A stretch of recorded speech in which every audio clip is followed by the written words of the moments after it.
Welcome to Midnight Cases, a channel where we take a quiet, respectful look at true crime stories from across Europe.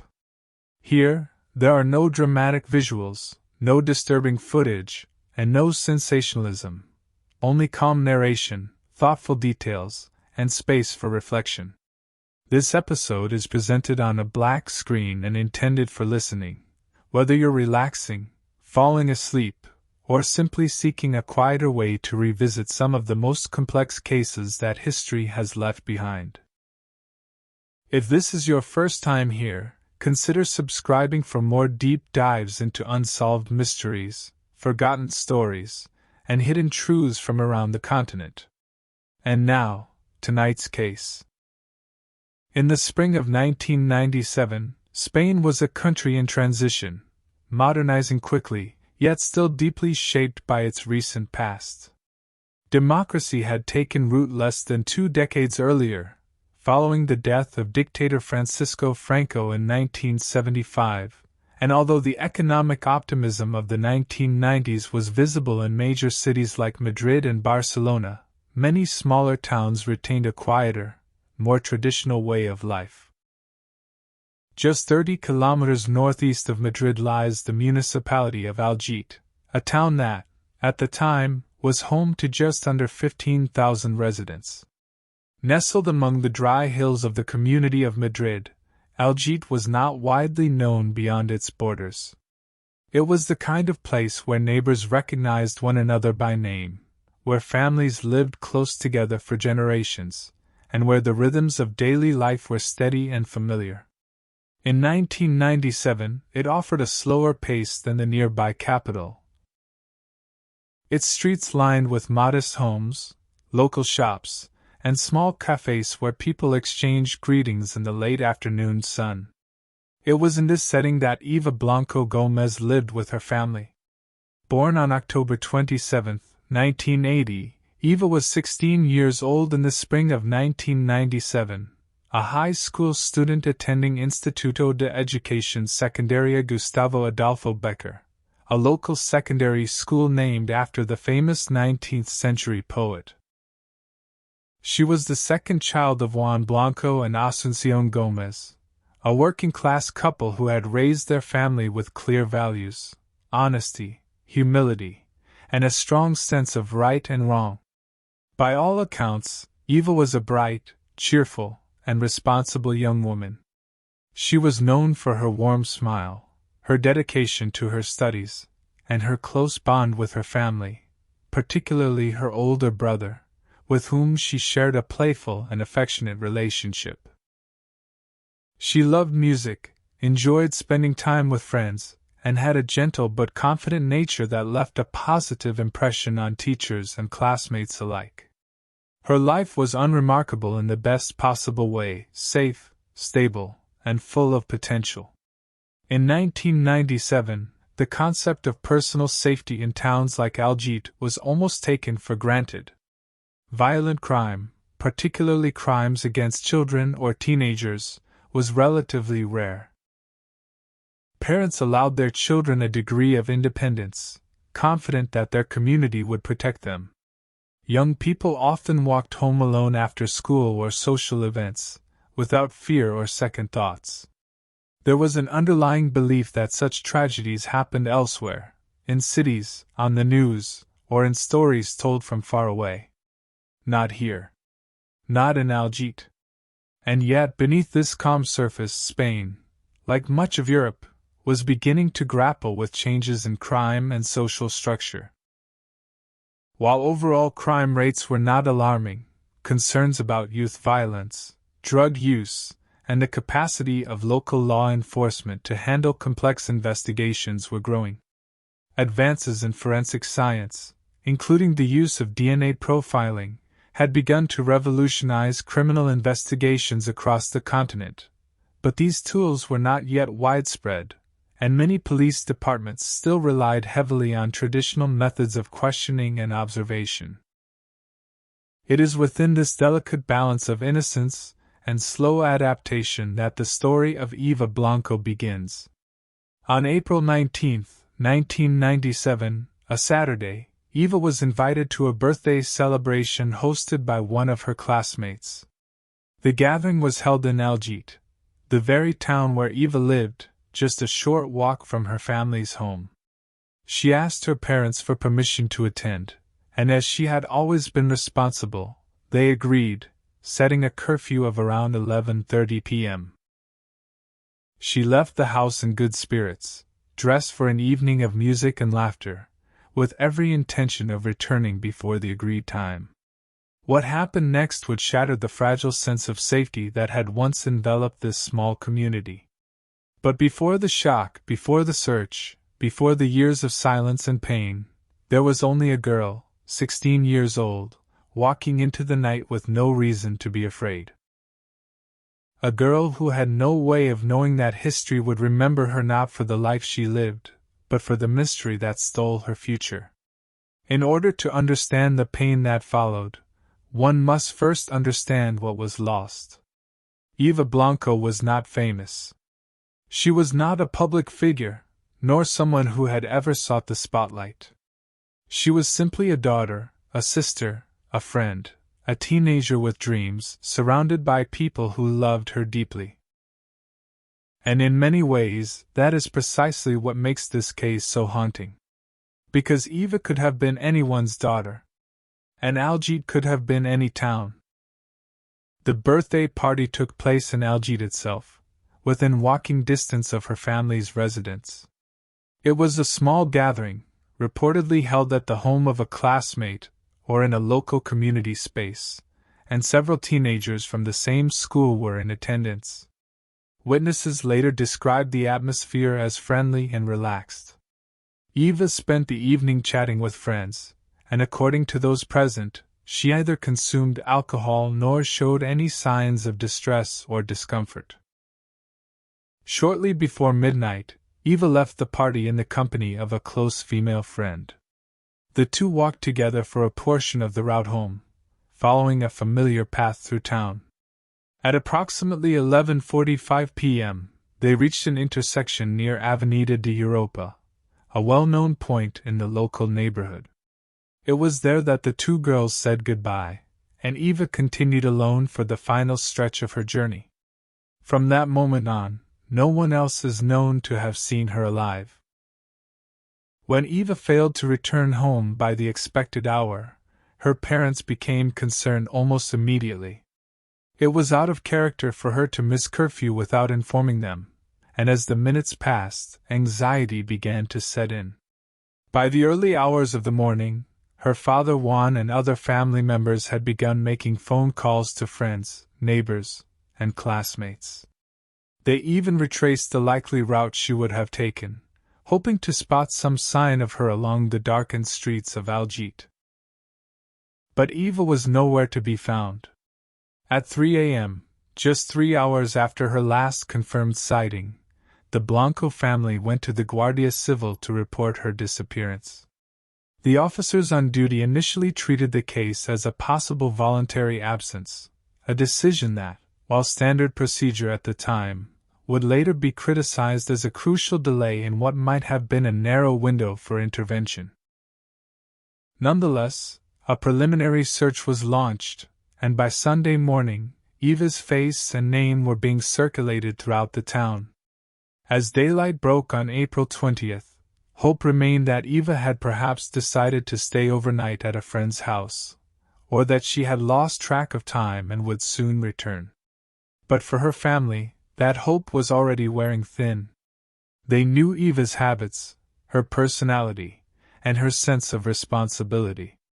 Something was wrong, deeply wrong. Throughout that Sunday, members of the Civil Guard, local police, and volunteers from the town fanned out through the surrounding areas, searching nearby fields, wooded areas, and roadways for any trace of the missing teenager. Flyers were posted. Questions were asked. Fear began to settle over the community like a shadow.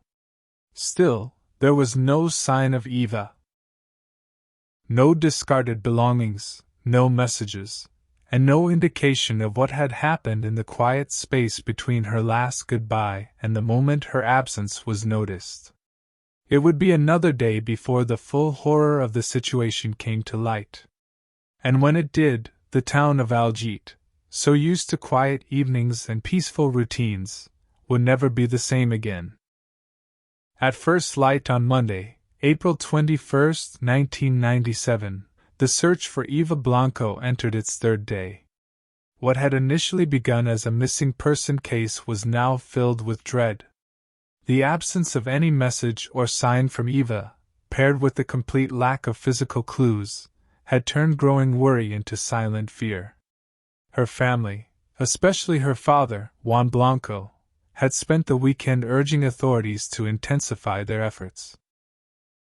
That morning, officers of the Civil Guard expanded the search beyond the familiar streets of Algete. Around midday, 2 technicians working for Telefónica, Spain's national telecommunications company, were driving along a service road near the N1 highway, not far from Alcobendas, approximately 20 kilometers from Algete. The area was undeveloped and isolated, consisting of dry terrain and sparse vegetation. The men stopped briefly and, while near the roadside, noticed what looked like a human figure lying partially concealed in the brush. As they approached, it became clear that the figure was indeed a teenage girl. Her clothing had been disturbed, her arms were tied using her own jacket, and the scene suggested that serious harm had been inflicted. The technicians immediately contacted the authorities. Within minutes, the Civil Guard had secured the area, and investigators were called in. Soon after, the young woman's identity was confirmed. It was Eva Blanco. She had been found in a secluded field near a secondary road, some 30 to 40 kilometers from her hometown, depending on the route taken. The distance strongly suggested that the person responsible had access to a vehicle and had chosen an area where they believed they would not be seen. The autopsy was conducted by forensic experts at the Madrid Institute of Legal Medicine. The report confirmed that Eva had been subjected to mistreatment and multiple wounds. At least 11 injuries were documented in the lower part of her body. These wounds were the result of sharp force trauma and had caused fatal internal bleeding. The estimated time of her passing was placed between midnight and 2 in the morning on April 20th, just a few hours after she was last seen. Forensic teams collected crucial biological evidence at the scene, including a DNA sample that would later play a pivotal role in solving the case. At the time, however, this DNA did not match any known individuals in the national database. The case had no direct witnesses and no immediate suspects. Investigators noted several disturbing details. The distance from the scene of the disappearance, the way the body had been positioned, and the choice of location all pointed toward a calculated and deliberate act. Yet despite the planning involved, there was no known motive. Eva had no known conflicts, and no behavioral patterns that would have exposed her to danger. She was a quiet, respectful student with a stable home life. The news of her death shook the town of Algete and quickly spread across the country. National television channels interrupted programming, and major newspapers ran headlines about the loss of a young girl under circumstances that remained unclear. For many in Spain, this was one of the first times a case of this nature had been so widely covered in real time, and the emotional impact was significant. At Eva's school, students and teachers held a moment of silence. Black ribbons were worn. Vigils were held in public squares. And across the country, one question began to echo everywhere: who did this, and why? The investigation, now focused on finding the perpetrator, would face a series of obstacles. And despite the early discovery of DNA evidence, the case would remain unresolved for years, becoming one of the most haunting cold cases in Spanish history. The discovery of Eva Blanco's body marked a turning point, not only in the emotional landscape of her hometown, but also in the scope and urgency of the investigation. From the moment authorities confirmed her identity, the case was no longer one of uncertainty, but of accountability. The Civil Guard quickly formed a dedicated unit of investigators, bringing in specialists from Madrid to lead what would become one of the most closely followed inquiries in Spain at the time. Yet, from the very beginning, the investigation was marked by complexity, limited resources, and an overwhelming lack of direct evidence. Investigators started with the most immediate circle: family, friends, classmates, and neighbors. Interviews were conducted with everyone who had attended the birthday gathering on April 19th.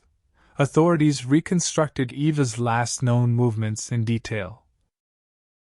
Who she had spoken to, when she left the party, what route she was expected to take, and where she had last been seen. The timeline between 11:45 p.m. and the early morning hours of April 20th became the focal point. Her classmate, the last person to have walked with her, was quickly ruled out as a person of interest, as was Eva's family. There were no signs of tension or conflict at home. Her school life, too, appeared to be free of problems. She was not involved in any romantic relationship, nor had she ever reported being followed, threatened, or harassed. Friends described her as level-headed, focused on her studies, and not someone who took unnecessary risks. The lack of motive made the task even harder. Attention then turned to a group of young men, schoolmates or acquaintances, who were known to have been in the area that night. At least one of them had been in brief contact with Eva at the party. The Civil Guard subjected several teenagers to questioning and even collected voluntary DNA samples. However, none of the profiles matched the biological evidence recovered at the scene. No arrests were made.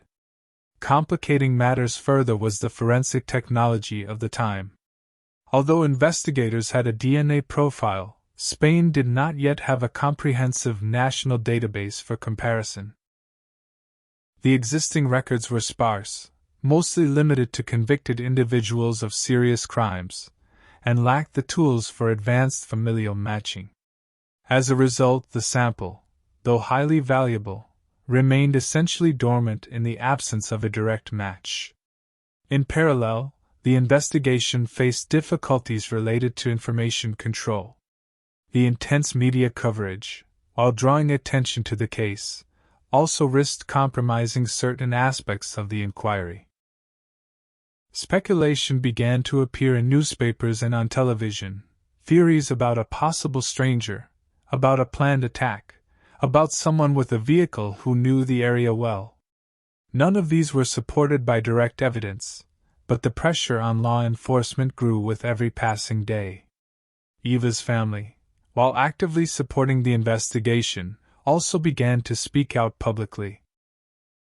Her parents made heartfelt appeals to the public, asking anyone with even the smallest piece of information to come forward. They refused to allow the case to fade into obscurity, and their persistence would become one of the defining features of the years that followed. Despite exhaustive efforts, dozens of interviews, field investigations, and forensic reviews, the first few months yielded no clear suspect. The file began to expand, thick with unanswered questions. By late 1997, the case was still technically open, but without leads, without witnesses, and without progress. And as time passed, the silence grew louder. It would take years, nearly 2 decades, for that silence to be broken. In the days and weeks following the discovery of Eva Blanco's body, the town of Algete was gripped by a grief so deep that it altered everyday life. Residents no longer moved with the same sense of ease. Parents who once trusted in the safety of small-town streets now looked over their shoulders and held their children closer. It was not only the loss of a young girl that had struck the town, it was the realization that such a thing could happen here. Eva's funeral was held in Algete and attended by a large gathering of relatives, friends, classmates, and strangers. Her coffin, carried by family and neighbors through the streets of the town where she had grown up, became an image seared into the national consciousness. In the days that followed, her parents appeared publicly, dignified, quiet, and firm in their calls for justice. The country watched as their pain unfolded in full view, but what few knew at the time was that they were also quietly fighting to keep the case alive behind the scenes. The press followed the story relentlessly. National newspapers such as El País, El Mundo, and ABC devoted front-page space to the crime. Television channels ran special reports and documentaries. For many Spaniards, this was the first time a violent crime involving a minor had been so widely and intimately covered, and public reaction was swift. Across the country, vigils were organized, moments of silence held, and ribbons worn in Eva's memory. But even as the public mourned, investigators were guarding critical information from becoming public knowledge. One of the most significant details, one that would later play a crucial role in solving the case, was the presence of clear biological evidence collected from the crime scene. While authorities confirmed that they had a DNA profile belonging to an unknown male, they intentionally avoided disclosing the specific origin of the sample to the public. The official narrative remained vague. It was referred to simply as DNA evidence, without mentioning that it came from bodily fluids, in an effort to protect the investigation and minimize speculation. Behind the scenes, the Civil Guard pursued a strategy that was, at the time, highly unusual. In an effort to eliminate suspects and search for familial matches, investigators secretly collected DNA samples from male relatives of Eva, including extended family members, without informing them of the full reason. These samples were taken from items such as used cutlery or cigarette butts during family meetings or interviews.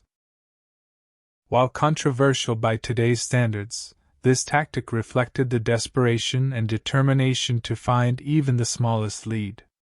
Among those questioned early in the investigation was a former boyfriend of Eva's, a young man from her school whom she had recently broken up with. He was considered a person of interest and was thoroughly investigated. His DNA was compared with the evidence, and his alibi was carefully verified. Ultimately, he was ruled out, but the suspicion lingered in the town, as often happens in cases where answers are slow to come. The investigators were not the only ones searching. Eva's father, Juan Blanco, refusing to accept silence or excuses, took matters into his own hands. Over the following months and years, he personally visited homes, spoke to neighbors, and collected more than 2,000 voluntary DNA samples from local men, friends, co-workers, strangers. Anyone who might be able to help clear the path to justice. His efforts were methodical and respectful. With the permission of each person, he gathered samples and passed them to the authorities. He did what many parents could never imagine themselves doing, building a private database of his own, out of love and grief. Meanwhile, investigators reviewed Eva's personal belongings, including her private journal, in hopes that her own words might offer clues. But the diary revealed no threats, no signs of fear, no reference to anyone suspicious. What it did show was a portrait of a thoughtful, intelligent, sensitive girl who was navigating the joys and complexities of teenage life. There were reflections on friendships, schoolwork, and her family, nothing that pointed toward the tragedy that would later unfold. And so the case remained stalled, frozen in time. The DNA sample remained unmatched, the theories unconfirmed, and the public unease unresolved. As anniversaries passed, news crews returned to Algete year after year, asking the same questions and leaving with the same answer: there is still no suspect. There is still no justice. But through it all, Eva's family refused to allow her memory to fade into the background of unsolved history. Her story, gentle, tragic, and painfully unfinished, continued to haunt those who had known her and even those who had not. What had started as a local tragedy had now become a national mirror, reflecting a justice system still catching up to the science it needed, and a country learning, too slowly, how to listen to its victims. By the end of 1997, the initial momentum in the investigation into Eva Blanco's death had begun to fade. Although the case remained officially open, no suspect had been identified, no new leads had emerged, and the most promising piece of evidence, a complete DNA profile extracted from biological material found at the scene, remained unmatched. This profile, though highly specific and scientifically valid, was effectively useless in a country that, at the time, lacked the forensic infrastructure to act upon it fully.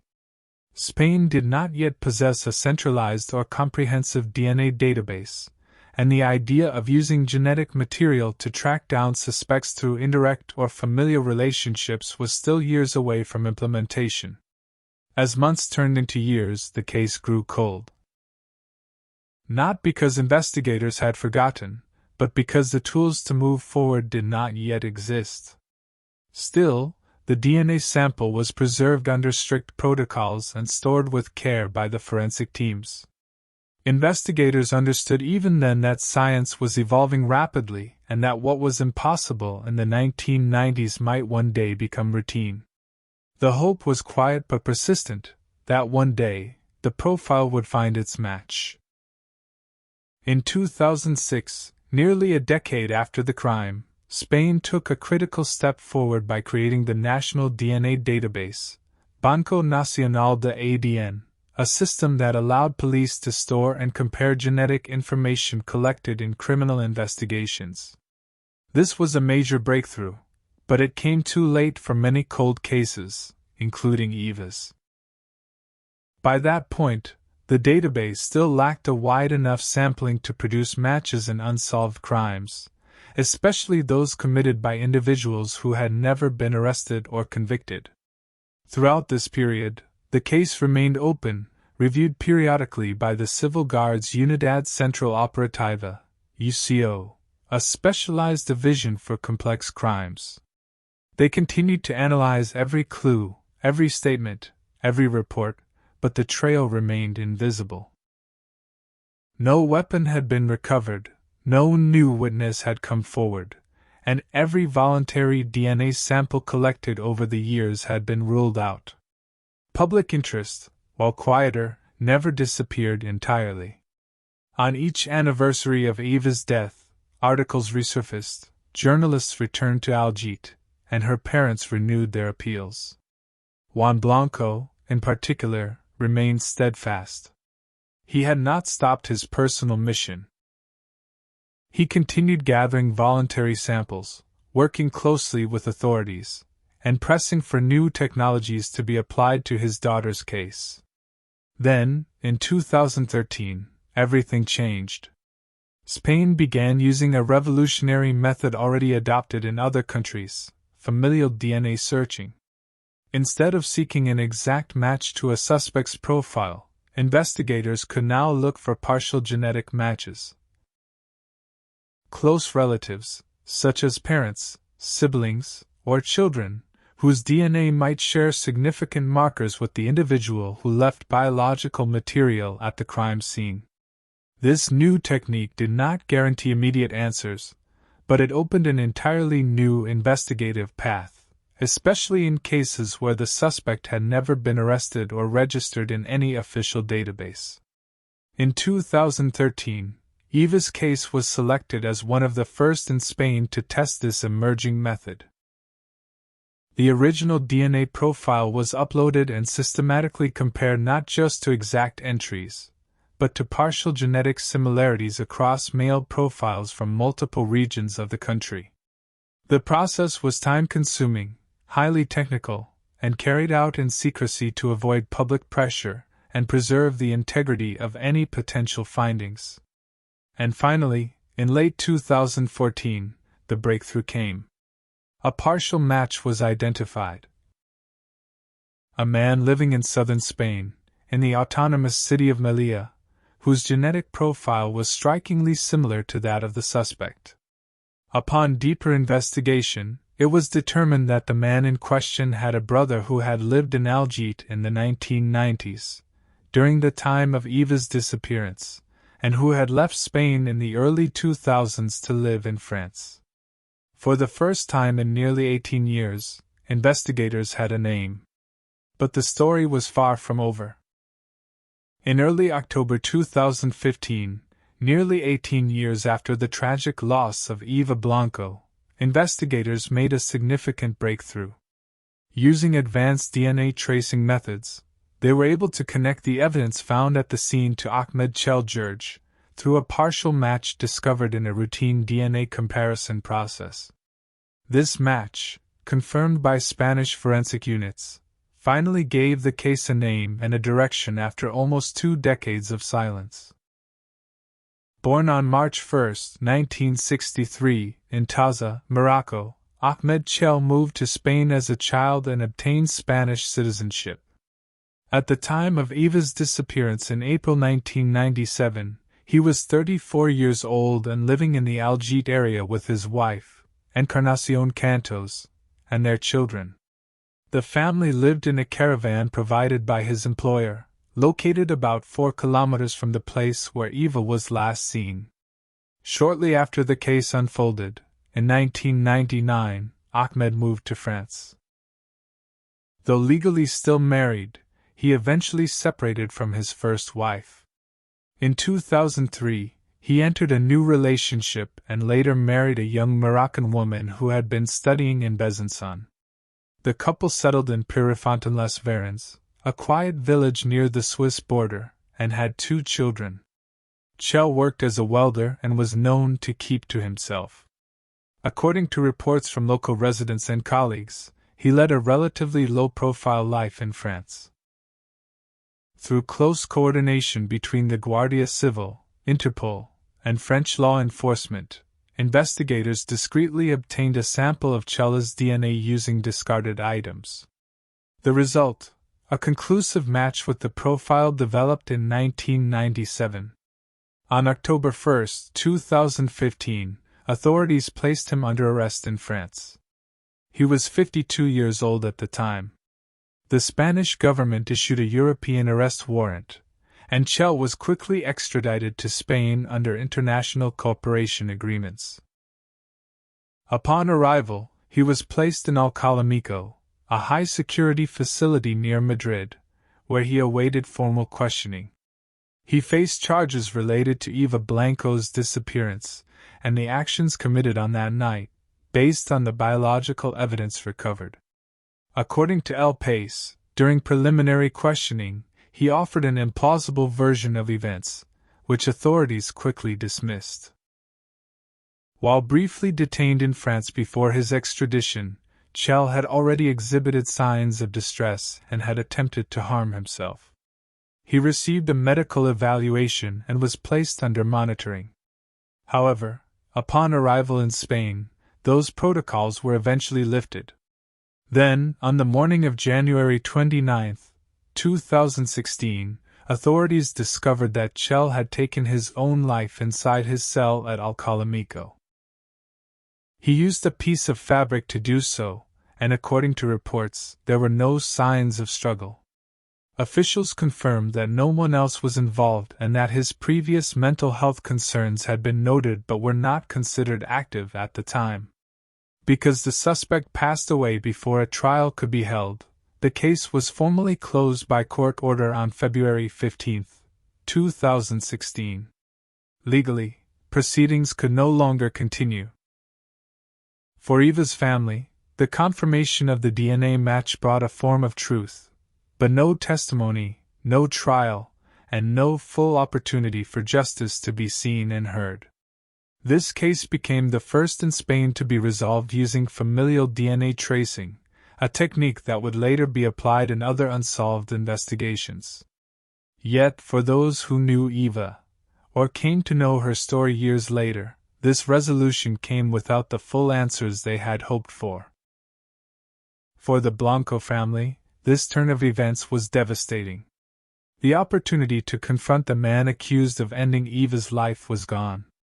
The legal process, expected to bring closure, had been cut short. The case would never see a courtroom, no trial would be held, and no verdict would ever be rendered.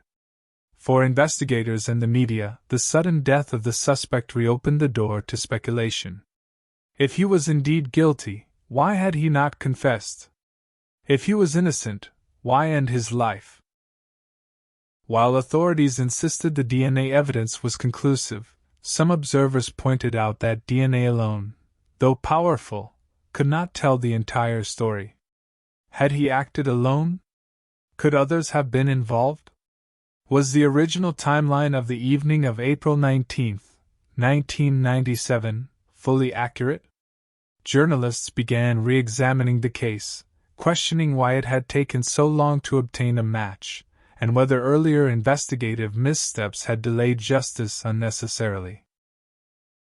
The Guardia Civil defended their work, stating that until 2015, the technology and international cooperation required for such a match simply hadn't existed at the necessary scale.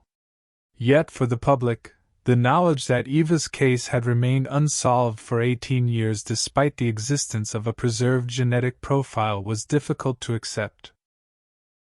In the years following Chella's death, the memory of Eva Blanco has been kept alive by her family, particularly her mother, who has appeared in public to remind the world of the vibrant, intelligent girl her daughter had been.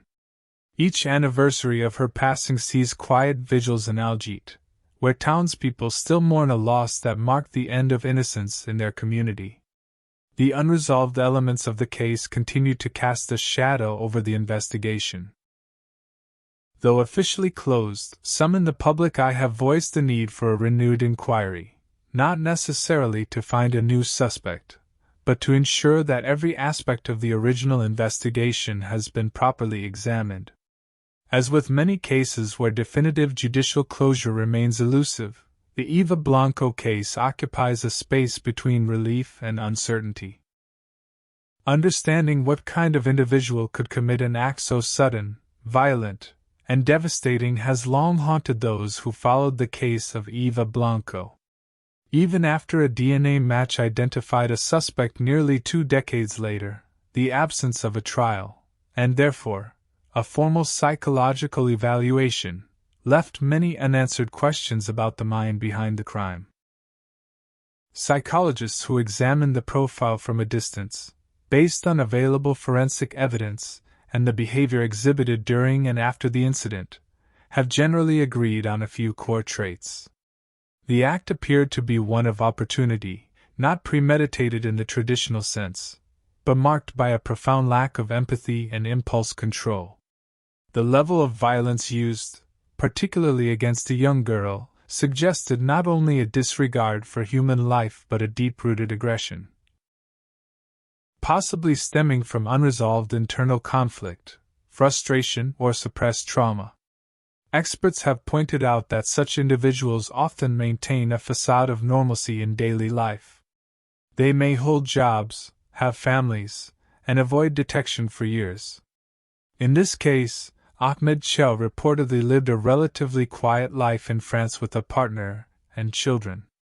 This apparent stability only added to the chilling realization that someone capable of such brutality could blend so seamlessly into society. Psychiatric professionals who have studied similar offenders describe a psychological profile that includes traits from antisocial personality disorder, marked by deceit, impulsivity, and remorselessness, and in some cases, elements of paraphilic disorders if the crime had underlying sexual motives. However, without direct evaluation, any diagnosis remains speculative. The sudden decision to end his life shortly after being taken into custody also raised questions. Some experts viewed it as a possible act of guilt and shame, especially if he feared public exposure and irreversible consequences. Others saw it as an indication of psychological fragility, a person who had spent years hiding a dark secret, only to unravel entirely once confronted with it. For Eva Blanco's family, the pain of loss never diminished with time. Her parents became quiet figures of strength in the years that followed, consistently pushing for justice and visibility for their daughter's case. The void left by Eva's absence, a bright, talented girl with her whole life ahead, was one that no arrest or conviction could ever truly fill. Her mother, in particular, emerged as a public voice not only for Eva, but for all families still waiting for answers. In multiple interviews, she has spoken of the relentless weight of grief, the anger toward a system that at times seemed to forget, and the terrible silence that follows when the news cameras leave. Every year, Pilar organized memorials and participated in public awareness campaigns, always returning to one message: that Eva should never be reduced to a name on a case file. The psychological burden carried by families of victims is often underestimated. Studies show that unresolved grief, especially in cases involving violent loss, can lead to long-term emotional trauma, depression, and feelings of helplessness. In the Blanco's case, those wounds were prolonged by the lack of resolution, the years of waiting, and finally, the suspect's suicide before trial, which denied them the opportunity to hear the truth directly. In Algete, where Eva was known and loved, the entire community felt the impact. Parents grew more protective, teenagers became more cautious, and a quiet sense of unease lingered for years. A generation grew up in the shadow of her story, shaped by the lesson that even a short walk home on a spring evening could turn tragic. There is something profoundly unsettling about stories like Eva Blanco's. Perhaps it's the ordinariness of the setting, a quiet town, a schoolgirl walking home on a spring evening, that makes the horror of it so much harder to comprehend. It wasn't a crime that took place in some faraway, dangerous place. It happened in a community not unlike our own. And that's what makes it feel so close. What Eva lost that night can never be measured. A future filled with dreams, love, and laughter, stolen in an instant. We will never know what she could have become. A teacher? A doctor? A mother? A friend who would brighten someone's darkest day. And because of that, we owe her something. We owe her our memory. We owe her the truth. We owe her the courage to look at the systems that failed her and ask, how can we do better? For those of us who study these cases, not out of morbid curiosity, but out of a genuine need to understand, we're left with more than facts and timelines. We're left with questions that linger. What kind of person hides behind a mask of normality for years after destroying a life? How many others walk among us, unnoticed, until it's too late? But we're also left with something else. Something quieter, more persistent. A kind of resolve. The belief that every name, every victim, deserves more than to be forgotten. That truth matters. That justice matters, even when it's delayed, even when it's incomplete. As we close this chapter, we carry with us not only the details of the investigation, but the silent plea behind every cold case photo: don't let this be in vain.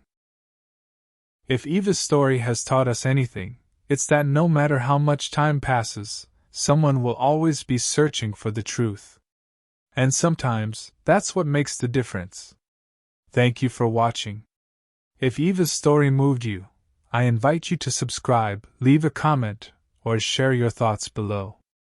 And most importantly, remember her name.